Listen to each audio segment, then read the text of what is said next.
Shelly Foy. I'm a retired Detroit Police Lieutenant. I'm currently teaching for Detroit Public Schools High School, 10th, 11th, 12th graders. I spent 25 years with the Detroit Police Department.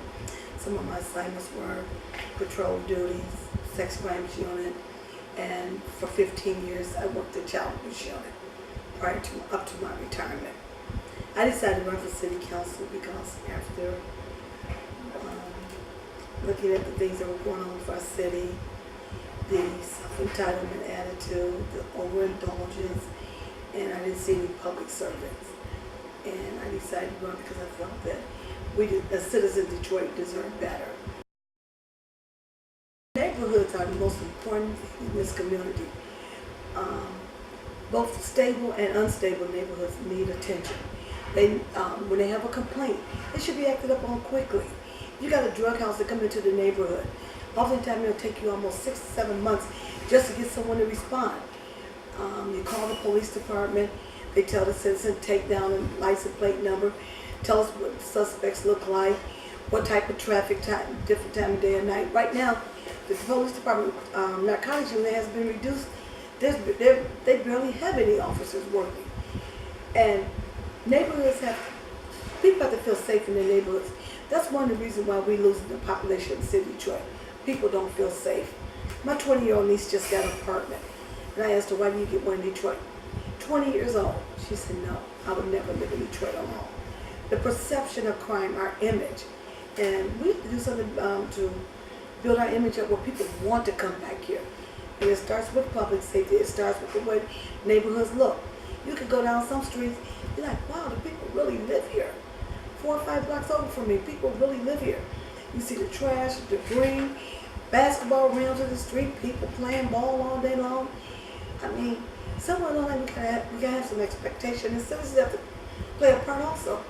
But a lot of citizens are scared to say anything to people moving in their neighborhood. They're scared because they don't think they get police protection.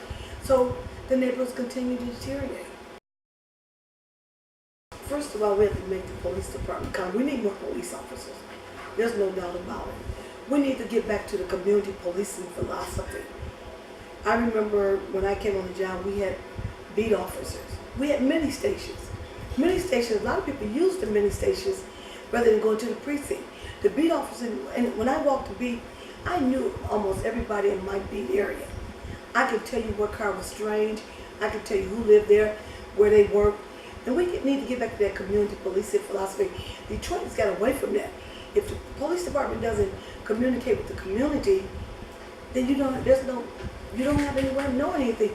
Like when they went from precinct to districts, we're way off now because no one knows who to go to. Who's your community officer? Do you have officers that can come out? I remember down here at the code enforcement officers. You call about trash and debris, you can call the precinct. The officers come out right away. Write an ordinance violation notice. They took that away from the police department because they have enough help.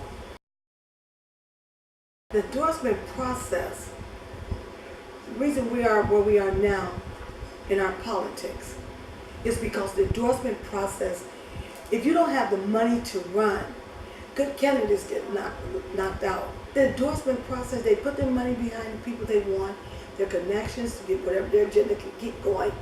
And I think that if we got rid of the endorsement process, yes, they'll like the Jeep. But the endorsement process, as far as I'm concerned, they're too biased and they have too much power. City Council needs to start working more closely with their block clubs. There's a lot of block clubs out here, and many of the block clubs, as I'm speaking, feel like the council doesn't address their issues, doesn't listen to them. Many of your block club presidents go down to every council hearing. They need to start communicating more with the block clubs. The block clubs know exactly what's going on in their neighborhood. Those block grants, they should start distributing more, maybe as a group, coming together, a big association. I know we got the week here, where a bunch of block clubs are together on the northeast side. And so, and if you go in that area is beautiful. And the week here area is very nice because they are working together. We need to come to a collaboration with block clubs, and the city council should be very, very strong pushing block clubs. My question is right now, I want to know why has the new mayor decided to do a forensic audit. Why not? We don't know where to. He's cutting right now different the bus drivers. I was at the rally and I heard some of those people tell that they really need the buses the only way to get to work. I was at a restaurant, Applebee's. Young lady worked at the Eastland Applebee's, found out I was running. She came up to me. She said, he cut the buses. I live in the West Warren, Southfield area. I catch the bus way over here to Harper Woods. I'm going to take care of my kids. I'm going to feed my children. She said, because I'm going to lose my job because I'm going to be able to get home. I get up at 12 midnight. And I want to know what forensic audit. You need a forensic audit to see how can you come in where there's been so much corruption and mismanagement of funds and not do a forensic audit to see what money is going on, where's the mismanagement. And then you go to the unions and you ask for cuts. But the unions are holding back because he won't do a forensic audit. And we should have one. We need to know. Public safety, code enforcement. Those are very, very important to me as a neighborhood. Code enforcement is very important to me. And public safety, public lighting. I drive down my neighborhood one night. I went from East Warren and Dickerson all the way to 75. There was no street lights. Not one street light. What about the people who do catch buses? They got to stand in the dark waiting. There was not one street light. First of all, you have to make sure you have enough police officers. Then you have to have a chief that's accountable, where the police officers are accountable. Then you have to make sure you have police officers deployed on patrol more so than some of them, for instance, they have these different jobs and they don't really work the streets. We need more accountability with the officers that we have and with the chief of police and the whole structure. You have a lot of people that have desk jobs. They don't work the streets. I remember before I left, I used to talk with supervisors. They make rank a sergeant. They go, wow, I don't have to work anymore. I'm like, what do you mean you don't have to work? You're a supervisor. You're responsible for 50 officers. What do you mean you don't have to work? And we got to change that attitude. Everybody's in there. You have to work together and lead back. Example. You have to get a strong police chief. One that can command respect. One that can also work with the officers.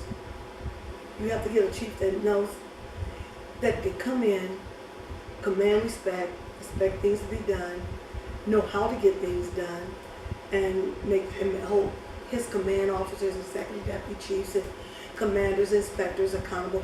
Then the command inspectors hold the lieutenants and sergeants and police officers accountable. You have to get someone in. When Jerry Oliver came in, Jerry Oliver had some very good ideas. But it was the way he presented the ideas and attitude that somehow he made himself as me against them. Because a lot of people they bring in from the outside come in with the attitude, I got to come in and change things, and I got to come in and control things.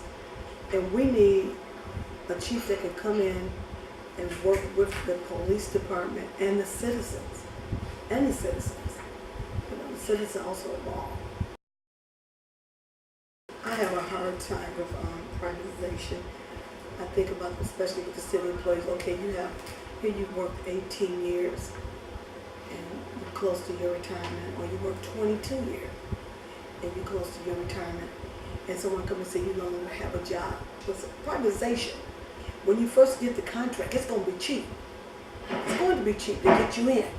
And every year the cost is going to rise, and next thing you know, you spend just as much as if you've been an employee with the city of Detroit. So and privatization then will be who gets the contract? Someone who knows someone who could get in the door. Will it be equal footing for anyone to get in and get the privatization contract? And we already know the city of Detroit and the way it operates. Most of the people who will probably provide a good service won't get there because someone else knows the right person to get in.